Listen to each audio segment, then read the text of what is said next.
ഇന്നത്തെ വീഡിയോയിൽ നമ്മൾ സംസാരിക്കുന്നത് കേരള ക്ഷേമ പെൻഷൻ വിതരണം സംബന്ധിച്ച വളരെ പ്രധാന വിവരങ്ങളാണ്. സർക്കാർ പെൻഷൻ പണം അനുവദിച്ചാൽ ആദ്യം ട്രഷറി അക്കൗണ്ടിൽ നിന്ന് ബാങ്കുകളിലേക്ക് ഫണ്ട് അയക്കും. പിന്നീട് DBT സംവിധാനം വഴി ഗുണഭോക്താവിന്റെ അക്കൗണ്ടിലേക്ക് ക്രെഡിറ്റ് ചെയ്യും.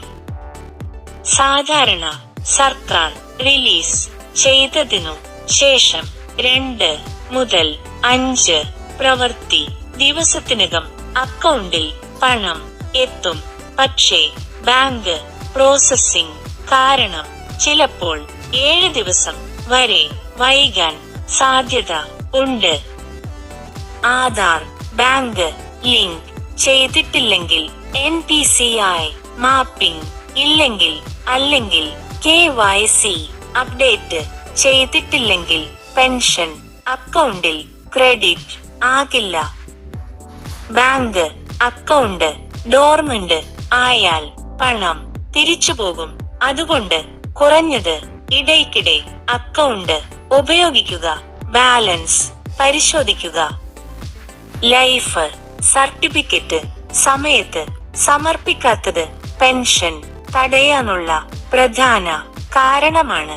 ഓരോ വർഷവും അക്ഷയ കേന്ദ്രത്തിലോ ബാങ്കിലോ ലൈഫ് സർട്ടിഫിക്കറ്റ് സമയത്ത് സമർപ്പിക്കാത്തത് പെൻഷൻ തടയാനുള്ള പ്രധാന കാരണമാണ്. ഓരോ വർഷവും അക്ഷയ കേന്ദ്രത്തിലോ ബാങ്കിലോ ലൈഫ് സർട്ടിഫിക്കറ്റ് നൽകണം. കാരണങ്ങൾ കൊണ്ടും പെൻഷൻ സ്റ്റോപ്പ് ആകാം. പെൻഷൻ സ്റ്റാറ്റസ് അറിയാൻ അക്ഷയ കേന്ദ്രം അല്ലെങ്കിൽ പഞ്ചായത്ത് ഓഫീസിൽ ചോദിച്ചാൽ മതി. ആവശ്യമെങ്കിൽ തിരുത്തൽ അപേക്ഷ നൽകാം.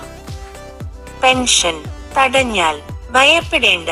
ശരിയായ രേഖകൾ സമർപ്പിച്ചാൽ പലപ്പോഴും കുടിശ്ശിക തുകയും ഒരുമിച്ച് ലഭിക്കും.